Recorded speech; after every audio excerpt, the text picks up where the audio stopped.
1967 елда Казан музыка училищесін тәмамлап, юллама белән филармониягә эшкә килдем.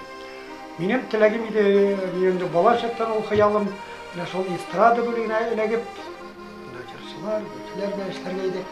Ләкин ул вакыттагы филармониянең сәнгать җитәкчесе Мәхмүт абый Нимәҗанов әйтә, Рамилди эстрадада бөтен бригадаларда баянчылар бар.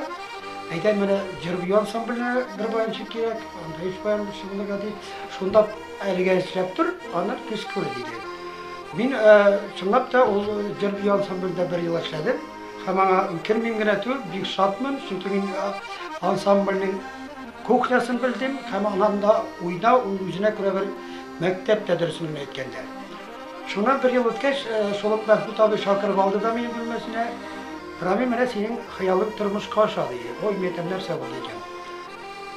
Менә Илһам абый Шакировка бер баянчы кирәк дә шунда ди.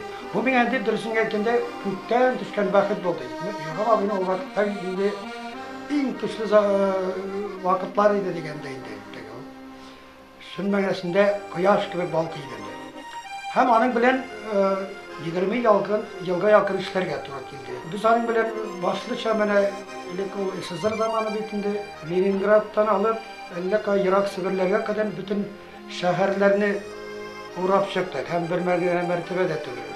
Бу Татарстанда да әлбәттә була иде, Казанда елга бер мәртәбә шулай мәдәният сарайында була иде. Төп иҗатым, төп гомерем шул филармониядә эшләгәндә булды дигәндә инде.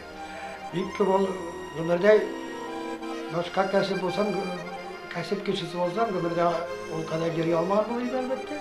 Шуңа күрә филармония минем өчен дә ничек дигән, минем бала чактагы хыялым тулысынча үтәлде менә ул якта. Аллага шөкер. Мин ихлас күңелемнән менә үзем узак еллар эшләгән бу Габдулла Тукай исемендәге Татар дәүләт филармониясенең 80 еллык юбилей белән котлыйм. Һәм узак еллар ул шулай ук эшчәнлек алып барсын, татар халкын матур, чын, традицион җырларыбыз, көйләребез белән тәрбияләсен дигән изге теләктә калам. Һәм берне уйнап та бирим инде.